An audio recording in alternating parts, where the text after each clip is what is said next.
You see, sometimes love doesn't come wrapped in the form of easy affection or open vulnerability. Sometimes love shows up as distance, as silence, as someone who can't quite let you in, even when they want to. And I want you to understand something powerful today. When that avoidant person starts to feel safe with you, it scares the hell out of them. Because for perhaps the first time, their nervous system senses peace, and peace feels foreign. Safety feels dangerous. Love feels like a risk. The walls they built for protection are starting to tremble, and that trembling, that's not rejection, that's transformation. That's the sound of an old identity trying to survive in the face of healing. So when they pull back, it's not always because they don't care. It's because something sacred is happening within them. The moment they feel safe is the moment their old story starts to fall apart. Their mind screams, run, but their heart whispers, stay. And that's the battlefield where love is tested, not in passion, but in patience. See, safety doesn't mean comfort. It means exposure. It means every defense, every wound, every lie about unworthiness starts to surface. And if you're the one creating that safety, understand this, you are not there to fix them. You are there to be the light that shows them it's okay to step out of the darkness. Love is not a rescue mission. It's a revelation. It's the divine saying you are safe to feel. And sometimes the most powerful thing you can do is to stay grounded when the other person's fear rises, to breathe when they retreat, to hold your own center so that your presence becomes a mirror of unconditional acceptance. Because healing doesn't happen in a rush. It happens in rhythm. It happens when fear meets faith, when the past meets presence. And if you've been chosen to walk beside someone who's learning to trust again, it's not an accident. You're there as an instrument of grace, so don't take their fear personal. See it for what it is, evidence that love is working. Evidence that the walls are cracking and the light is seeping in. Because when the avoidant feels safe with you and it scares them, that's the moment the real journey begins, and that journey is sacred. You are not just a partner, a friend, or a lover in that moment. You are the proof that safety still exists. You are the living reminder that love can feel terrifying and beautiful all at once, and that's exactly how transformation feels. So hold your space, stay open, lead with compassion, not control, because safety is the soil where love roots itself deeply, and fear, when met with love, becomes freedom. That's the divine paradox of connection. The safer they feel, the more fear arises, until one day that fear dissolves in the presence of trust. And that's when love finally breathes free. Safety awakens vulnerability. It's one of the most paradoxical truths about human connection, especially for someone who has learned, often through pain, that closeness equals danger. When a person with avoidant tendencies begins to feel safe with you, it can look like a miracle and a meltdown at the same time, because safety to them isn't neutral. It's disorienting. It shakes the foundation of what they've believed about love, trust, and intimacy. Most avoidant individuals grew up in environments where emotional safety wasn't a guarantee. Maybe love was conditional, or attention was inconsistent. Maybe the people they depended on were emotionally unavailable, unpredictable, or dismissive of their needs. So their nervous system adapted. They learned that closeness leads to pain, that needing others leads to disappointment, and that self-sufficiency is the only way to survive. Over time, this becomes their emotional armor. An identity built on control, independence, and distance. Now imagine what happens when someone comes into their life who feels different. Someone who doesn't demand or judge. Someone who offers genuine safety, presence without pressure, acceptance without expectation. For the avoidant, this is uncharted territory. The body recognizes the peace, but the mind resists it. Safety starts to activate something dormant, vulnerability, and vulnerability to an avoidant feels like standing unguarded in the middle of a battlefield. Their entire nervous system begins to question, is this real? Can I trust it? What happens if I let go? Safety triggers a flood of emotions they've spent years avoiding. Longing, tenderness, fear, even grief for the years they spent disconnected. And while these emotions are the very path toward intimacy, they also feel like danger signals to someone whose brain has equated closeness with pain. You might notice that when things start feeling emotionally intimate, they begin to pull away. It's not that they don't care. It's that their sense of safety has crossed into the unknown. The heart says, this feels good. The body says, this feels unsafe. So they retreat, not to punish you, but to protect themselves from the overwhelming vulnerability that safety brings. Here's the paradox. The safer they feel, the more their old wounds surface. Safety doesn't just soothe, it exposes. It's like sunlight hitting a frozen landscape. The thawing begins, but it also brings the pain of feeling again. For the avoidant, safety awakens everything they've numbed out of existence. And that awakening is both beautiful and terrifying. What's really happening beneath the surface is that their subconscious is rewriting its story. They are moving from, I can only rely on myself, to, maybe it's safe to be seen. That transition is massive, it's spiritual, it's a dismantling of decades of survival conditioning. The very presence of safety becomes the mirror that reflects back what they've always desired and feared most: connection. So when safety awakens vulnerability, it's not just an emotional experience, it's a nervous system recalibration. Their body is learning that love can be steady, that warmth doesn't always burn, that peace isn't a trap. But this learning doesn't happen overnight. It takes repetition, patience, and gentleness, both from you and from them. The awakening process might look messy. It might come with moments of withdrawal, confusion, or even frustration. But those moments are proof that safety is working. They're not shutting down because of disinterest. They're shutting down because their system is overwhelmed by what it's never had before, a sense of true emotional safety. Every time you show up calmly, every time you respond with understanding instead of urgency, you're helping their nervous system unlearn fear. You're teaching them that safety doesn't demand perfection, that love doesn't require performance, and that connection can exist without chaos. Safety awakens vulnerability because safety is the language of love. It tells the heart, you can rest here. And even if rest fee, ls foreign, even if trust takes time, the awakening itself is sacred. It's the first step in transforming avoidance into openness, fear into faith, and isolation into intimacy. Love challenges the ego. It's one of the most profound and uncomfortable truths about real connection. When love enters the life of someone who has learned to rely on controlled distance or independence to feel safe, it doesn't simply soothe them. It confronts them. It holds up a mirror to everything within them that resists being seen. Love, in its pure form, is not just a gentle feeling. It's a force that exposes the ego's illusions and calls the soul to rise beyond fear. For the avoidant, the ego has been their protector. It's the part of them that says, I don't need anyone. I'm fine on my own. I can handle everything. This isn't arrogance, it's self-preservation. The ego builds walls of logic and independence to keep pain out. It convinces them that closeness is weakness, that relying on another human being is dangerous, and that vulnerability is a threat to stability. But love, true unconditional love, sees right through that. It doesn't negotiate with the ego, it invites surrender. When the avoidant begins to feel safe, love starts to challenge the very identity they've built around control. The ego whispers, don't get too close, you'll lose yourself. But the heart, for the first time, starts whispering back, maybe this is what it means to be found. That's the inner conflict that love awakens. The tug of war between safety and surrender, between control and connection. The ego fears love because love dissolves everything false within us. You see, the ego thrives on certainty, on maintaining a sense of power. But love is not something you can manage or predict. Love demands truth.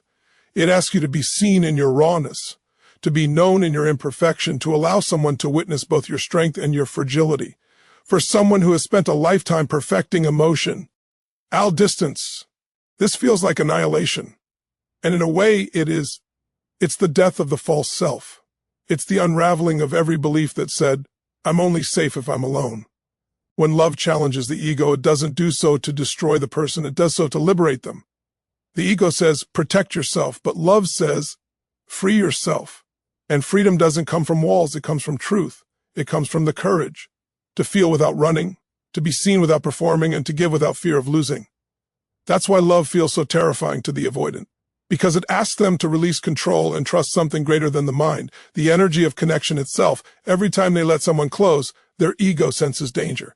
It fights to maintain the illusion of independence, whispering thoughts like they'll leave, they'll change, you'll get hurt. But what's really happening beneath those fears is growth. Love is expanding their capacity to receive, to open, to experience intimacy, not as a threat, but as a gift. The resistance they feel isn't failure. It's friction between the old self and the emerging one. The ego wants safety through separation. Love brings safety through unity. And that shift is nothing short of spiritual. It requires the avoidant to look within and see that the fear of closeness isn't really about the other person. It's about the parts of themselves they haven't yet learned to love. The very qualities they push away in others, need, tenderness, vulnerability, are the ones they've rejected in their own heart. Love, then, becomes the great revealer. It exposes what's unhealed, not to shame them, but to awaken them. When they start to feel safe and loved, every unhealed wound begins to surface, all the times they were dismissed, all the moments they were unseen. The ego interprets this as danger, but it's actually divine cleansing. Love is saying, you can finally feel this and be free. And in that moment, the challenge becomes sacred. The avoidant learns that love doesn't strip away power, it redefines it. True power isn't control, it's presence. It's the ability to stay open when the old self wants to shut down. It's choosing vulnerability over avoidance, truth over defense. When love challenges the ego, it's an invitation to transcend survival and step into authenticity. It's a call from the soul that says, you are safe enough to stop hiding. And though it may terrify the mind, it liberates the heart, because love doesn't come to destroy who you are. It comes to reveal who you've always been beneath the armor, whole, worthy, and free. Fear is a signal of growth. It's one of the most misunderstood experiences in human connection, especially when it comes to those who carry avoidant tendencies. To most people, fear feels like a warning, a reason to pull back, to protect, to retreat into the familiar. But in truth, fear is not the enemy. It's the body's way of saying something new is about to ins to rewire from isolation to connection, from control to trust. And that process often feels terrifying.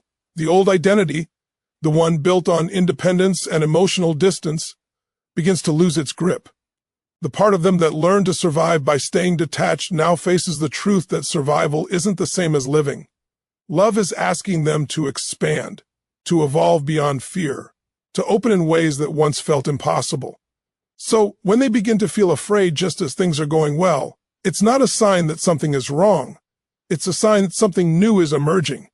Growth often disguises itself as fear because the unknown always feels dangerous to the ego. But the unknown is where freedom begins.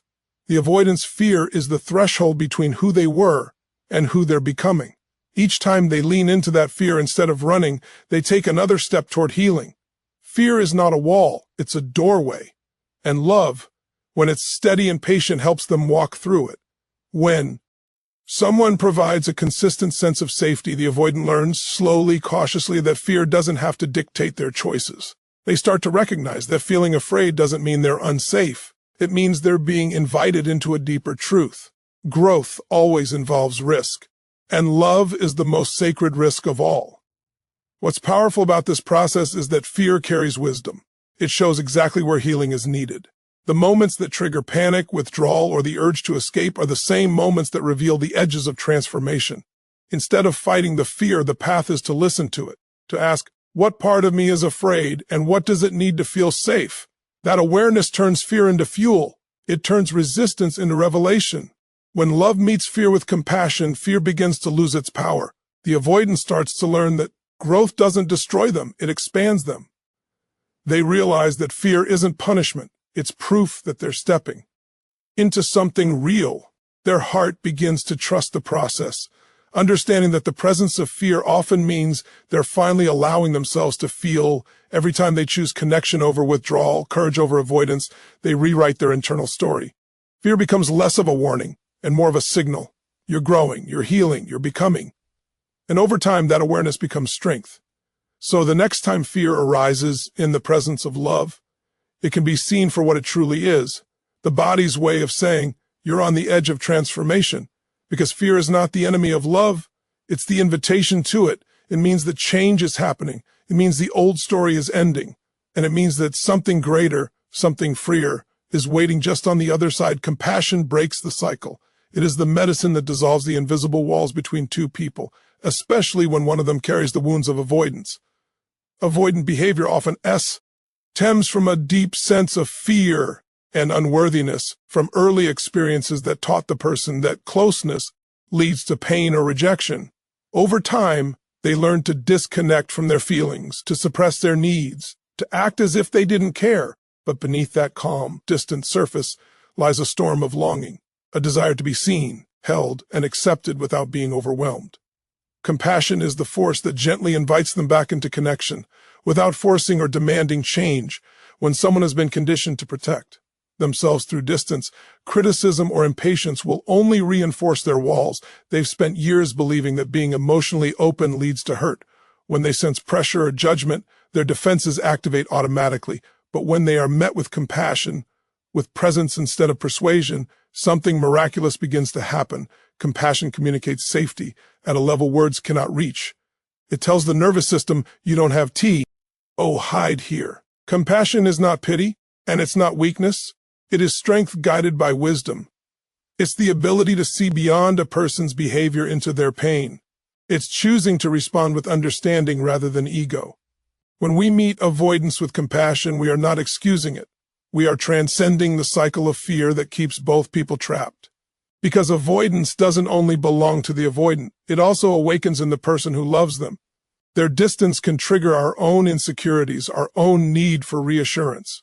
Without compassion, we react. With compassion, we respond.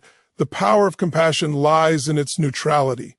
It doesn't push, it doesn't chase, it doesn't demand that the avoidant fix themselves. It simply holds space, steady, calm, and grounded. And in that stillness, something inside the avoidant begins to shift. They feel the difference between pressure and peace. They sense that love can exist without expectations, that discovery alone can be life-cha. It starts to rewire the belief that intimacy equals control or pain. Compassion, in essence, reintroduces the nervous system to trust. When an avoidant person begins to feel compassion from another, it challenges the story they've carried. That no one could truly understand them, that their needs are too much, or that they're safer alone. Compassion says, I see you even in your distance. I understand that your silence isn't rejection, it's protection. That kind of energy disarms their fear. It doesn't rush them toward connection, but invites it through patience. In that space, healing begins not through confrontation, but through consistency. It's important to understand that compassion doesn't mean tolerating harmful behavior or neglecting your own needs. True compassion includes boundaries. It's the art of loving without losing yourself. It's saying, I care deeply for you, but I also honor my peace. This balance allows compassion to stay clean, free of resentment, free of martyrdom. When both people operate within that energy, the relationship becomes a container for transformation rather than a battlefield of triggers. Compassion is the language of the soul. It's how love communicates through fear. It doesn't rush progress because it knows that healing happens in divine timing. It knows that the avoidance resistance isn't defiance. It's a survival instinct slowly being replaced by trust. Each moment of compassion plants a seed in their heart, the seed that says it's safe to come home. Over time, those seeds grow into understanding, into presence, into a quiet, knowing that they no longer have to fight for safety. They can feel it. Compassion is the bridge between the old world of fear and the new world of connection. It interrupts the pattern of withdrawal and replaces it with warmth. It reminds both people that love is not a battle of wills, but a meeting of hearts. And that is how compassion breaks the cycle, not through force, but through faith. It teaches that patience is more powerful than pressure, that presence heals more deeply than words, and that the gentlest energy often creates the greatest change. In the light of compassion, avoidance begins to lose its grip, and love finally has room to breathe. Safety is a mirror of the divine. It is one of the purest reflections of love that exists in human connection. When someone feels truly safe, emotionally, mentally, and spiritually, what they're really experiencing is alignment with something sacred. Safety is not merely the absence of threat, it is the presence of peace. It's the energy that tells another soul, you are seen, you are accepted, you are loved without condition. For the avoidant, who has spent a lifetime surviving behind walls, this kind of safety is not only rare, it's revolutionary. It reflects back to them a truth they've forgotten, that love can exist without fear, that presence can exist without pressure, and that trust can exist without control. To feel safe with another person is to encounter a living expression of grace. Safety isn't loud or dramatic. It doesn't demand or insist. It's quiet, steady, and consistent. It's the energy that holds space without needing to fix or rescue. And in that steadiness, the avoidant begins to experience something they never knew they were missing, the divine essence of unconditional love. Because true safety is not built through words, it's built through energy. It's in the tone of your voice, the patience in your response, the absence of judgment when they falter. It's in your ability to remain calm even when their fear speaks louder than their love. When someone carries old wounds of rejection or abandonment, they often equate safety with control. They try to manage their emotions, the environment, or even the people around them to avoid pain.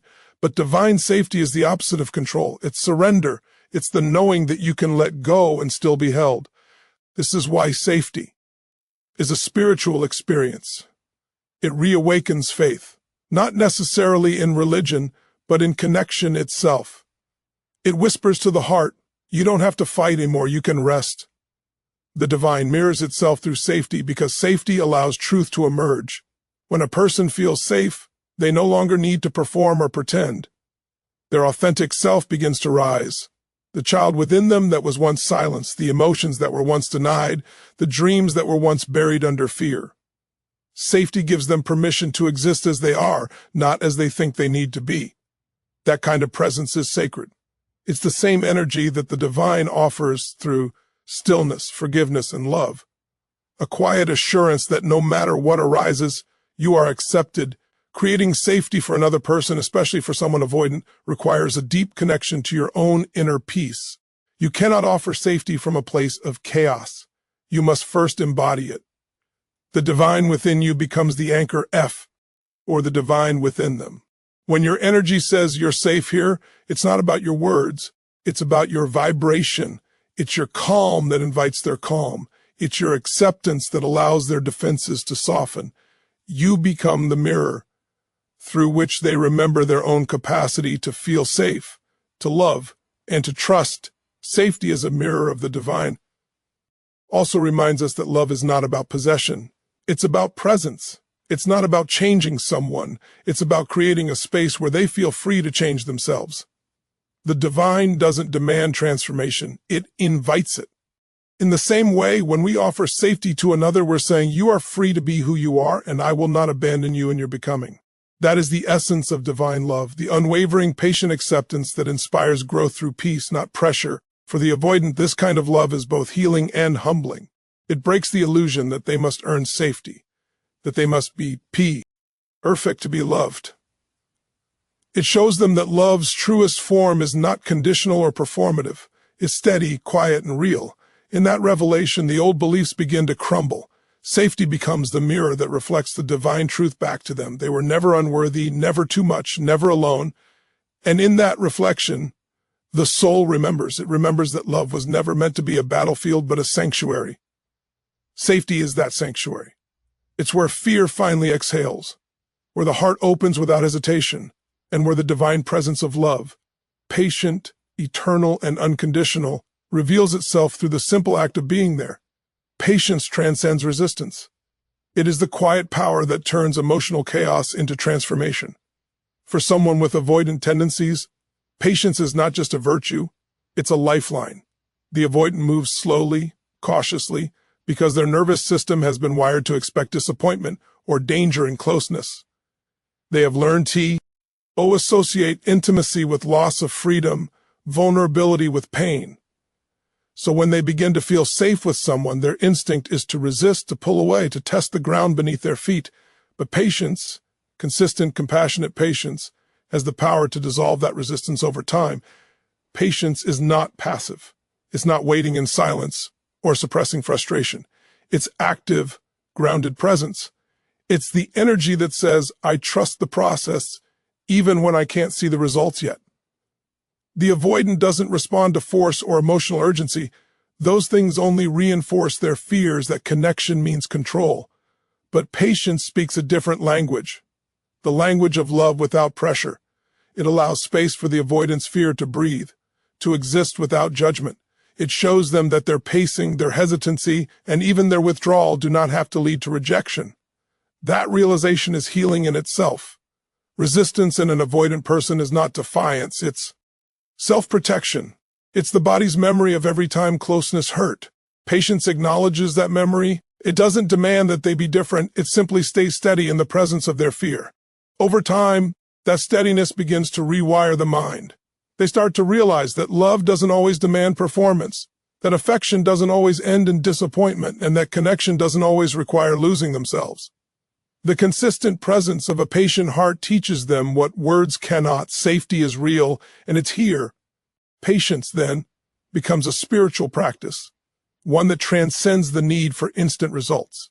It asks for faith in timing, faith in growth, and faith in the unseen work happening beneath the surface. Just as nature cannot be rushed, neither can emotional healing. When we plant a seed, we don't tug on it to make it grow faster. We water it, trust the soil, and allow the sun to do its work. The same is true with love. The avoidance heart is like the teed, guarded by layers of earth, hidden for protection. Patience is the gentle sunlight that encourages it to reach upward at its own pace. In relationships, patience is not just for the other person, it's also for ourselves. Loving someone who resists connection can awaken our own insecurities, our own impatience, our own desire to control the outcome.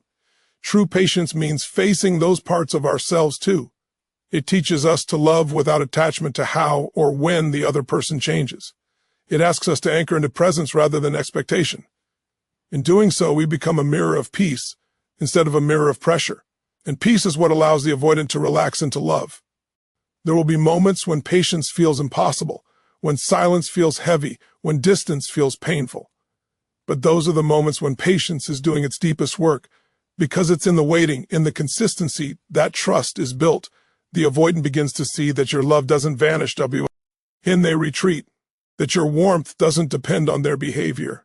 Slowly, their resistance softens. Slowly, their guard lowers. Patience transcends resistance. Because patience is unconditional, it's the energy of the divine at work, steady, faithful, eternal. It doesn't need to be seen to be powerful. It transforms simply by remaining. For the avoidant, this patience becomes proof that love can be consistent, that it can survive discomfort, and that it can hold space for fear without collapsing. With time, the very resistance that once felt impenetrable begins to dissolve in the light of that unwavering presence. What once felt like fear begins to feel like faith, and what once felt like distance begins to feel like freedom.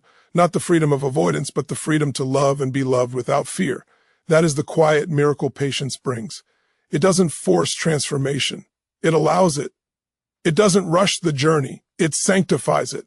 And through that sacred waiting, love finally becomes what it was always meant to be: safe, patient, and true.